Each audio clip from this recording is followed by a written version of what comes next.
اعوذ باللہ من الشیطان الرجیم بسم اللہ الرحمن الرحیم یا ایہا الناس اعبدوا ربکم الذی خلقکم والذین من قبلکم لعلکم تتقون الذي جعل لكم الأرض فراشا والسماء بناء وأنزل من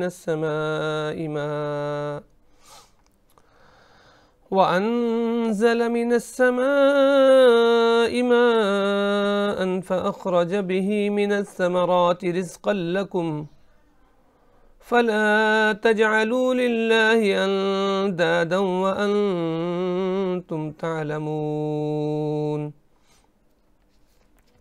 وإن كنتم في ريب مما نزلنا على عبدنا فأتوا بسورة من مثله وادعوا شهداءكم من دون الله إن كنتم صادقين فإن لم تفعلوا ولن تفعلوا فاتقوا النار التي وقودها الناس والحجارة أعدت للكافرين وبشر الذين آمنوا وعملوا الصالحات أن لهم جنات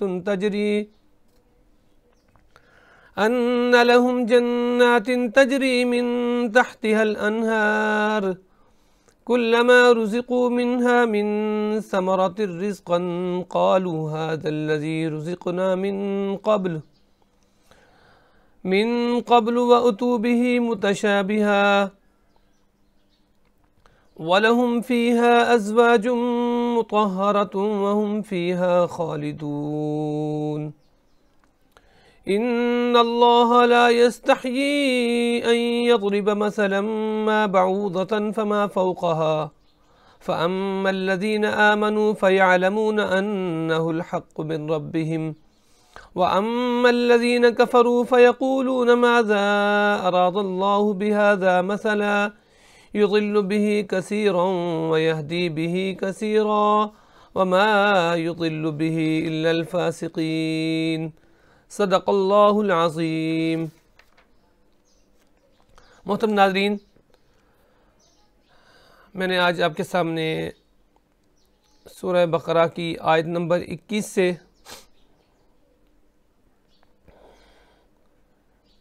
کچھ آیات تلاوت کی ہیں۔ میرا آج کا موضوع آیت نمبر 21 سے آیت نمبر 29 تک ہے، یعنی 9 آیات ہیں۔ ان 9 آیات کے اندر اللہ رب العالمین نے عبادت کا جو پہلے نمبر پہ پہلی آیت میں اللہ رب العالمین نے حکم دیا ہے تمام انسانوں کو کہ عبادت کرو۔ اگلی جو آیات ہیں ان کے اندر اللہ رب العالمین اپنی ذات کا اور اس ذات کے متعلق جو اس کی تخلیق ہے اور اس کی جو شان ہے اور اس کا جو مقام اور مرتبہ ہے ان کو بیان فرما رہے ہیں۔ آخری جو 2 آیات ہیں اس سبق کی، ان کے اندر اللہ رب العالمین نے اہل کفر کا تذکرہ کیا ہے اور ان کی ذہنیت کا اس میں تذکرہ کیا ہے۔ تو پہلی آیت مبارکہ میں اللہ رب العالمین فرما رہے ہیں کہ اے لوگو عبادت کرو اپنے رب کی جس نے تمہیں پیدا کیا اور تم سے پہلے لوگوں کو پیدا کیا۔ مقصد کیا ہے؟ تقوی اختیار ہو۔ تو ناظرین، قرآن مجید صرف اہل ایمان کے لیے نہیں ہے، قرآن مجید صرف ایک مذہب کے لیے، ایک علاقے کے لیے، ایک رقبے کے لیے نہیں ہے۔ اللہ رب العالمین کی جہاں تک ربوبیت ہے، جتنی اس کی کائنات ہے، جتنی اس نے تخلیق کی ہے، یہ کائنات، یہ دنیا، یہ تمام دنیا کے لیے یہ قرآن مجید ہدایت کے طور پہ آیا ہے۔ اور ان تمام انسانوں سے اللہ مخاطب ہیں کہ یا ایھا الناس، اے لوگو۔ اور کیوں عبادت کرو؟ کیونکہ اس نے تمہیں پیدا کیا ہے، تمہارا رب ہے۔ اور رب کون ہوتا ہے؟ رب وہ ہوتا ہے جو پیدا کرتا ہے، رب وہ ہوتا ہے جو پالتا ہے، رب وہ ہوتا ہے جو رزق دیتا ہے، رب وہ ہوتا ہے جو محسن ہوتا ہے۔ تو رب جو ہے وہ ایک وسیع مفہوم میں آیا ہے. اس سے پہلے بھی ہم بات کر چکے ہیں الحمدللہ رب العالمین میں کہ وہاں بھی رب کا تذکرہ ہے. تو کیا ہے دنیا کے اندر اگر کہیں کسی نے کسی صفت کو کسی انسان نے استعمال کرنے کی کوشش کی ہے تو وہ یہی تھی کہ فرعون نے کہا تھا انا ربکم الاعلی، نمرود نے بھی یہی کہا تھا. تو دنیا کے اندر جو سب سے بڑی جو صفت کسی نے اختیار کرنے کی کوشش کی ہے تو وہ رب ہے. تو اللہ کہہ رہا ہے رب تمہارا تو میں ہوں. اور دوسری آیت مبارکہ کے اندر اللہ رب العالمین کیا فرما رہے ہیں کہ وہ ذات کون سی ہے؟ الذی جعل لکم الارض فراشا والسماء بناء وانزل من السماء ماء فاخرج به من الثمرات رزقا لکم فلا تجعلوا للہ اندادا وانتم تعلمون. کہ وہ ذات ہے جس نے یہ آسمان اور زمین، جس نے یہ زمین کا فرش بچھایا ہے اور آسمان کو چھت بنایا ہے، اور اس میں سے وہ پانی نازل کرتا ہے، پانی بھیجتا ہے بارش کی صورت میں، اور اس کے نتیجے میں کیا نکلتا ہے فَأَخْرَجَ بِهِ مِنَ الثَّمَرَاتِ رِزْقًا لَكُمْ. اس کے نتیجے میں جب وہ پانی زمین پہ پڑتا ہے تو اس سے کیا ہوتا ہے فصلیں اگتی ہیں اور اس میں سے رزق نکلتا ہے. اور پھر اللہ تعالیٰ یہ فرمانے کے بعد کہہ رہے ہیں فَلَا تَجْعَلُوا لِلَّهِ أَنْدَادًا. کیا کرو کہ بس جب تم یہ جانتے ہو تو دوسروں کو اللہ کا مد مقابل کیوں ٹھہرا رہے ہو؟ وَأَنْتُمْ تَعْلَمُونَ.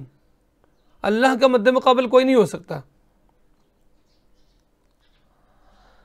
جو تیسری آیت ہے وَإِن كُنتُمْ فِي رَيْبٍ مِّمَّا نَزَّلْنَا عَلَىٰ عَبْدِنَا. اب اللہ فرما رہے ہیں کہ ٹھیک ہے، اپنی ذات سے نکل کے اللہ رب العالمین اب تھوڑا سا قرآن مجید کا تذکرہ ہے، اس کلام پاک کا تذکرہ ہے کہ اگر تمہیں شک ہے، لوگ کہتے تھے یہ اللہ کی طرف سے کلام نہیں ہے، یہ تو نعوذ باللہ آپ پر جادو ہوتا ہے اور آپ سحر زدہ ہو کر یہ الفاظ بیان فرماتے ہیں.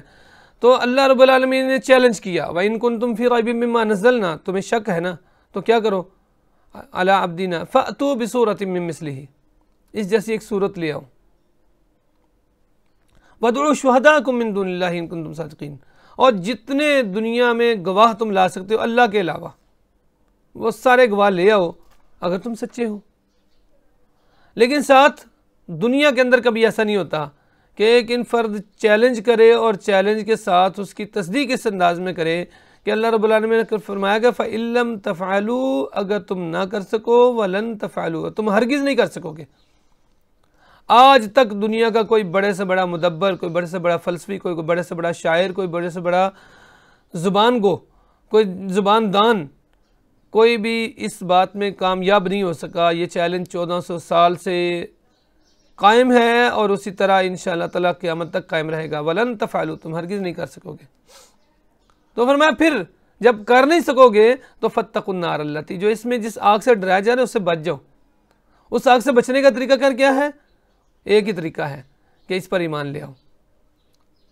کیوں؟ وَقُودُهَا النَّاسُ وَالْحِجَارَةُ. اس آگ سے جس کا ایندھن انسان اور پتھر ہیں. یعنی اس میں دو سبق براہ راست دیے گئے ہیں. ایک، جن انسانوں کے تم پیچھے چلتے ہو یہ جو گمراہی کی طرف تمہیں لے کے جاتے ہیں یہ جہنم میں جائیں گے، یہ اس کا ایندھن بنیں گے. پھر اگر کہیں تم پتھروں کی وجہ سے پوجا کرتے ہو، پرستش کرتے ہو تو وہ بھی اس کا ایندھن بنیں گے. تو وہاں پہ جلانے کے لیے لکڑی نہیں ہوگی، وہاں پہ جلانے کے لیے تیل اور اس طرح کی چیزیں نہیں ہوں گی. وہاں پہ جلانے کے لیے، اس آگ کو جلانے کے لیے انسان اور پتھروں کا سے کام لیا جائے گا.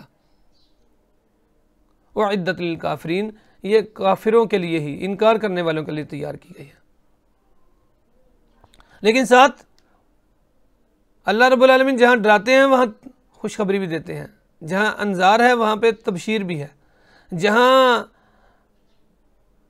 نہ کرنے کا برا انجام ہے وہاں پہ اس پر ایمان لانے کا اچھا انجام بھی ہے. وَبَشِّرِ الَّذِينَ آمَنُوا وَعَمِلُوا الصَّالِحَاتِ. ساتھ خوشخبری بھی ہے. کن کے لیے؟ جو ایمان لے آئیں، جو اعمال صالحہ کریں. ان کے لیے کیا خوشخبری ہے؟ أَنَّ لَهُمْ جَنَّاتٍ تَجْرِي مِن تَحْتِهَا الْأَنْهَارُ خَالِدِينَ فِيهَا. ان کے نیچے ہمیشہ کے طور پہ نہریں بہہ رہی ہوں گی. وَأَزْوَاجٌ مُطَهَّرَةٌ، ان کو نیک بیویاں وہاں پہ ملیں گی، پاکیزہ بیویاں ملیں گی.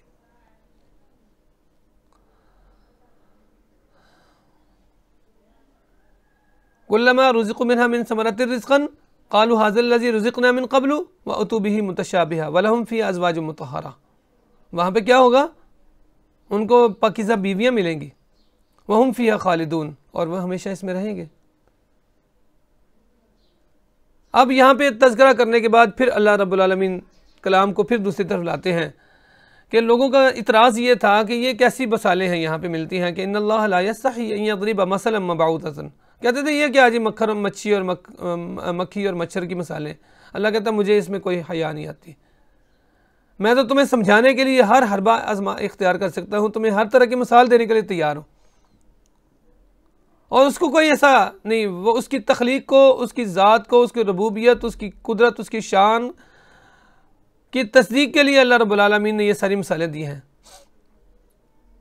تو کیا ہوتا ہے؟ اللہ جو مثالیں دیتے ہیں کہتے ہیں، اللہ فرماتے ہیں کچھ لوگ اس سے ایمان لے آتے ہیں اور کچھ لوگ اس پہ کیا کرتے ہیں؟ کفر کرتے ہیں۔ تو یہ حق اور باطل کو واضح کرنے والا ہے، بہت سے کو اس سے ہدایت ملتی ہے اور بہت سے اس سے گمراہی اختیار کر لیتے ہیں۔ گمراہی جو اختیار کرتے ہیں وہ کون ہے؟ الذین ینقضون عہد اللہ من بعد میثاقہ، ان لوگوں نے اللہ کے ساتھ وعدہ کیا اور اس کو توڑ دیا۔ وَيَقْطَعُونَ مَا أَمَرَ اللَّهُ بِهِ أَن يُوصَلَ، اور جس کو اللہ نے جڑنے کا حکم دیا جس کے ساتھ اس سے قطع تعلق کرتے ہیں۔ وَيُفْسِدُونَ فِي الْأَرْضِ، اور وہ زمین میں فساد برپا کرتے ہیں۔ اولئک هم الخاسرون، یہ خسارے میں ہیں۔ اور کیف تکفرون باللہ، تم کیسے انکار کر سکتے ہو؟ کنتم امواتا فاحیاکم، تم مردہ تھے تمہیں زندہ کیا۔ ثم یمیتکم ثم یحییکم، پھر تمہیں مارے گا پھر تمہیں زندہ کرے گا۔ ثم الیہ ترجعون، پھر تمہیں اس کی طرف جانا ہے۔ هو الذی خلق لکم ما فی الارض جميعا ثم استوى الى السماء فسواهن سبع سماوات وهو بكل شيء علیم۔ اللہ رب العالمین نے اس رکوع کا، یہ جو سورہ بقرہ کا تیسرا رکوع ہے جو آیت نمبر 21 سے لے کے 29 تک آیات ہیں، آیت نمبر 29 میں اللہ رب العالمین فرما رہے ہیں، پھر دوبارہ اس بات کا تذکرہ فرما رہے ہیں کہ وہ ذات ایسی ہے جس نے آسمان اور زمین کو تخلیق کیا، اور ان کو تخلیق کرنے کے بعد پھر وہ اس نے اب وہ اس کی طرف کیا ہے، اب اس کی طرف صرف متوجہ اس کو دیکھ رہا ہے کہ ہو کیا رہا ہے۔ اور اللہ رب العالمین کہیں فرمایا کہ وہ علیم بما یفعلون، علیم بما یعملون، علیم بما یصنعون، علیم بما یکتمون، علیم بما تکتمون، کئی طرح سے پھر اللہ فرماتے ہیں۔ کہیں فرمایا وہ دیکھ رہا ہے، کہیں فرمایا وہ علم رکھتا ہے، کہیں فرمایا وہ، یعنی اللہ رب العالمین نے بار بار اس کا تذکرہ پھر کیا ہے۔ تو یہ سارے کا سارا حاصل کلام اس کا کیا ہے کہ اللہ کی عبادت کریں، اس کو اپنا رب مان لیں، اس کی عبادت کریں گے تو کیا ہوگا؟ عبادت تب کریں گے جب اس پر ایمان لے آئیں گے، جب اس پر ایمان لائیں گے پھر اس کے کلام پر ایمان لائیں گے، جب اس کے کلام پر ایمان لائیں گے تو نتیجہ کیا ہوگا؟ اللہ کی طرف سے بشارت ہے۔ اگر اس کو رب نہیں مانیں گے، یقین اس کے کلام پر ایمان نہیں لائیں گے، رب مان کر ہو سکتا ہے اس کے کلام پر ایمان نہ لائیں، تو مطلب کہ انکار کرنے والے ہیں، اور انکار کا نتیجہ کیا ہے کہ وہ جہنم کی جو آگ ہے اس کا ایندھن بنیں گے۔ تو اللہ سے دعا کرتے ہیں اللہ تعالی ہمیں اس کی ذات پر ایمان لانے کی توفیق عطا فرمائے۔ اللہ رب العالمین سے دعا کرتے ہیں وہ ہمیں اس کتاب پر ایمان لانے کی توفیق عطا فرمائے اور اس کے احکامات کو سمجھنے کی توفیق عطا فرمائے۔ وآخر دعوانا الحمدللہ رب العالمین۔